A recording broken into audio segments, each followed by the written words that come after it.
and make that x squared plus 16 to the negative 2 power, and then he applied product rule. You're going to get a little chain rule along the way, but that's outstanding. Definitely do it. I'm going to treat it like this, just because quotient rule, everyone, you can avoid those negative exponents, and it'll be nice and clean, but absolutely feel free to do it like Art's saying, if you want to practice it that way. So Art, outstanding. All right, here I go. Low is what? X squared plus 16, What's D high? 32. Minus high. Wouldn't it be x squared plus 16 squared? For the low, yep, you're the best, Josephine, thank you very much. So low and then D high, minus high. This is the one I'm concerned about. And when you need to give me this new n prime right here. Chain rule, it'll be what? 2. 2 in front, It's increase this by 1. So this is to the 1. Chain, what's the derivative of x squared plus 60? 2x. Amber, do you see that? This would be the n prime that I'm gonna have to put here when I'm doing this. Low D high minus high, D low. Wouldn't the denominator be x squared plus 16 to the 4? You got it.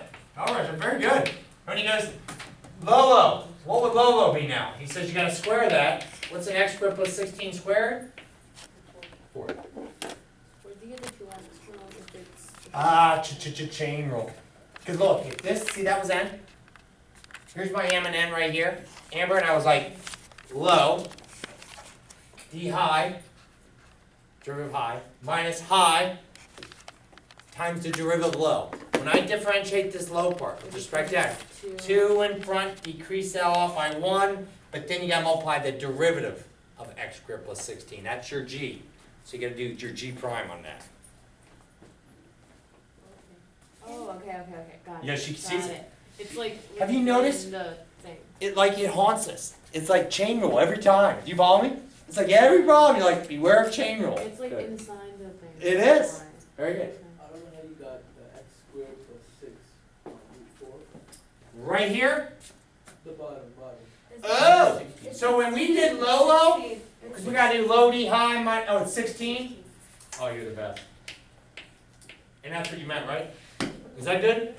Awesome, thank you so much. And Josephine, thanks again for seeing that to be that squared, because that was the low. So we're getting all this. Eventually I'm gonna set this equal to 0, but obviously this thing is really big and bulky, isn't it? Where did you get the 4 from? X squared plus 16 square. Again, you have to square the whole thing. Oh.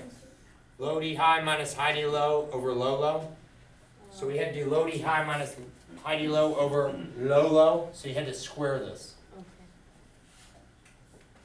Okay. But isn't this thing big and bulky, everyone? Mm-hmm. So we look to factor. So use your eyes. Be careful. What's in here that's also in there? X squared plus 16. So I can factor one out, can I? Oh, Can I? 32. Andy said I can factor out a 32. Mm-hmm. So I can factor out a 32 and one what? X squared X squared plus 16 and stick it in the front here? Okay. Now let's be careful. In fact, I encourage you to just make like a big bracket. What's left over now? So we were saying we're factoring out a 32 out of both and an x squared plus 16 out of both, right, Kel? Mm-hmm. Let's see what's left over. I'm still going to have one of these what here? X squared plus 16. Good. And I don't even have to put a parentheses around it. You got one of those left over. Then what's this symbol? Minus. A minus, right? Everyone? That's a subtraction sign. What's left over down here? You're gone and you're gone. You still got a 2x, a 2, and an x. 4x. Make sure everyone sees that. Does everyone see that? Do you see that? You and I were like, all right, we factored out the x squared plus 16, so like you're gone. We factored out the 32, so you're gone. What's still in there? You've got an x times a 2 times a 2 times an x. The 2 times the 2 is a, and an x times an x is a x squared. Boy, this is really cleaning up. I know someone could do something with that right there. Take one. Right? Yep. You're like, you can cancel one of those out. And rather than being the fourth anymore down here, it'd be just to the 3. 3. Well, any like terms in there? Ooh, so let me write this again. You got a 32, you got an x squared plus 16. And you got a negative 3x squared plus 16. This one out. And you got how many of these now?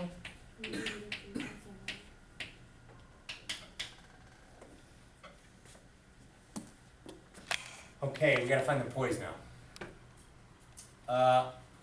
Josephine, I'm wondering if I can look at the bottom. This was Josephine's good question earlier about this stuff. I don't have to worry about this. You know why? There's actually 2 reasons. Number 1, Josephine, wasn't that in the original function? That's one reason. But here's number 2. I think you understand this. Can x squared plus 16 in the real number system ever equal 0? Never. It's impossible. You can only get like complex numbers, imaginary numbers. So we're only solving what here, everyone? This part. So I'm gonna take this right here, go over here, let's find any possible points of inflection. I say possible because we gotta make sure the concavity changes, right? Mm-hmm. Oh, I can bring the 32, but we're gonna do something with that 32. I'll leave it here with it, Josephine, but think about this. If you and I are trying to solve this, what can I divide on both sides? 32. Because we're trying to solve for x, aren't we? So yeah, if you can either ignore that 32, or you can immediately divide it, and get it out of the way. So I'll bring it with, Josephine, I'm gonna bring it with, and then I'm like, you're going away. I'm gonna divide 32 on both sides. When you solve this, everyone, it looks like we're getting 2 answers here. You know x squareds? Let's see. How would you solve that, though? I wouldn't use quadratic formula. Fact. You could, but I would set, bring Negative whatever this 16. side. Negative 16. Alright, I'll bring a negative 16 on this side, and divide the what? By. Was everyone okay with that? Mm-hmm. Now, what's a negative over negative? Positive. Now, what do you do to both sides? 4 over root 3. Don't forget your plus or what? Minus. Don't forget your plus or minus. There are 2 possible points of inflection here. Everyone?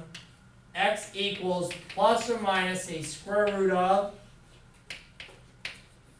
16 over 3. Do you agree? Now, can I reduce that? Well, what's the square root of 16? 4. I could simplify that, so I could write this as 4 over root 3. a 4, but make sure you got a root 3 down here. You don't have to rationalize this. Okay. Now I'm going to circle these, but I should make sure that concavity changes. So in second derivative test, let me just make sure. By the way, this only takes, the hard work's done. The hard work's over. This only takes a second. I just got to make sure concavity changes at these 2 points. So here I go. Now when a negative 4 over square root of 3 would be over here. A positive 4 over square root of 3 would be over here. And watch this. Who's got an easy test point between these? 0. 0. So when I'm going to test 0 in all this, because this is second derivative. This is f double prime. Help me plug a 0 in here. 32 times negative 3 times 0 0. plus 16 over 0 plus 16 cubed. Negative or positive? Positive. Positive.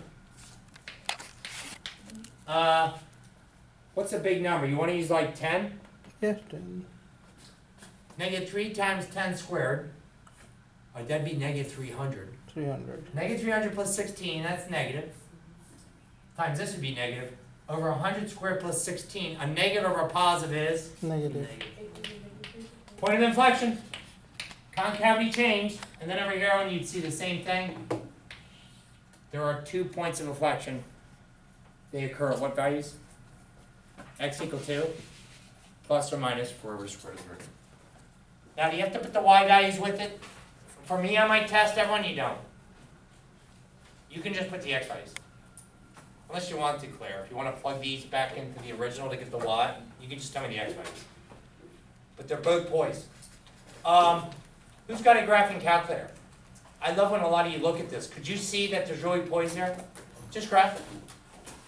Graph it. Check it out. The reason? You'll see it. You won't, I mean, you won't be able to find it, but you'll notice there's 2 points. Look right ahead. No, Professor, Yeah. on double prime, like it has to be either positive, negative, or negative, positive. But if they're the same, It's not a point. that's not a point. And you go, what is it? We're like, We don't know. could be a max that we found in the first derivative. It could have been a min or nothing. Gotcha. Hey, Art, great question. Thank you. Everyone, seriously. He's like, what if you do a y double prime?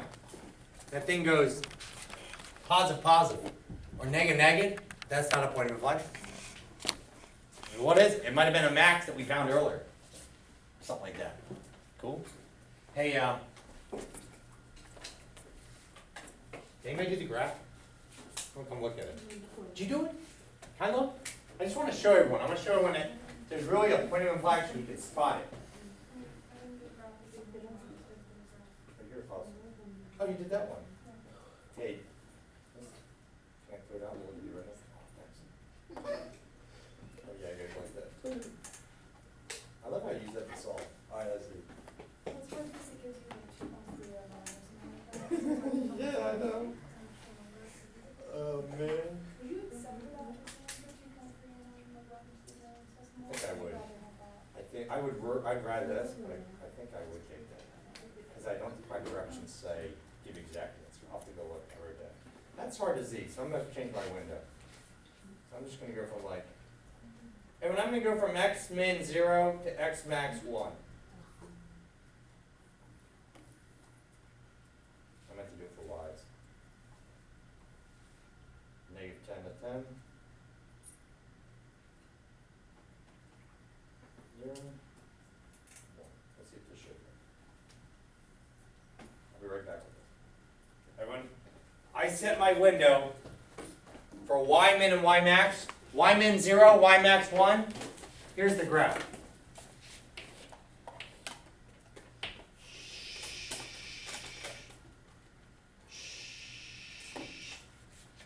Where does it look like there's 2 points? It looks like right about here, there's a what? There's a point. And where's the next point? Where's the point? Do you see that? Oh, Can you see the concavity changing? Mm-hmm. It looks like right around there, Josephine, thank you. It looks like that. Did it work? Oh, good. And so that's what I mean, like, this is another way you could say, I think I'm getting 2 points of inflection. That was a lot of algebra on the board. Sometimes it's nice with this technology to just explore the graph to make sure I've done this right. And you're like, sure enough, everyone, right about x equal to that value right here, that concavity's changing. And that one's changed as well. Cool? Sound good? Right. Everyone, super job at this. Can I raise? All right. Hey, the remainder class. If anybody has any other questions from 4 or 5, or even 4 or 5, or even like 4 or 6, let me know. I'd be glad to work it. The rest of the class, we're doing this section.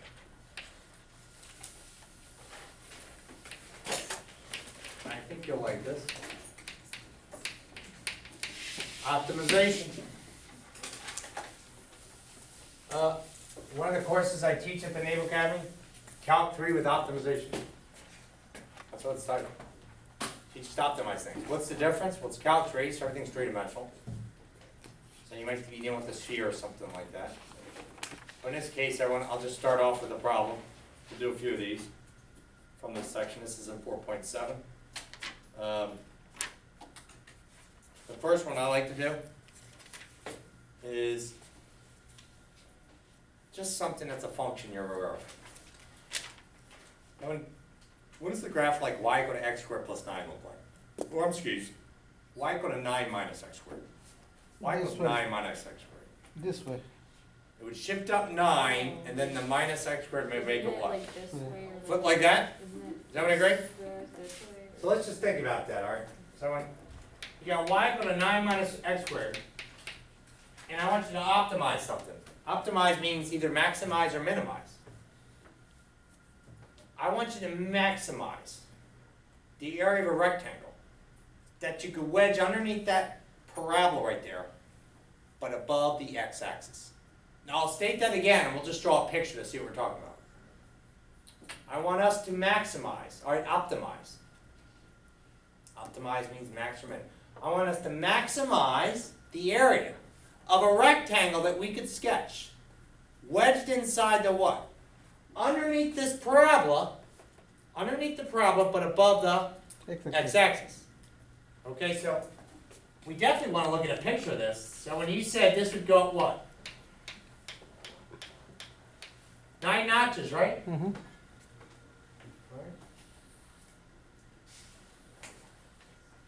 So far, so good? Now, where's this rectangle? Maybe it's here.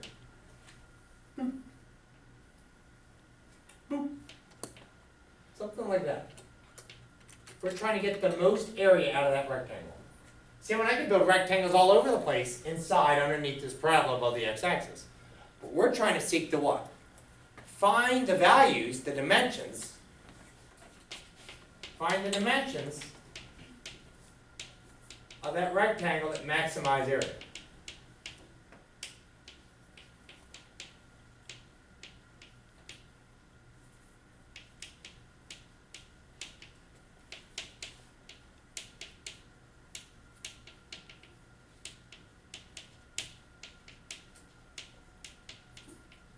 The rectangle. All right. Let's get started.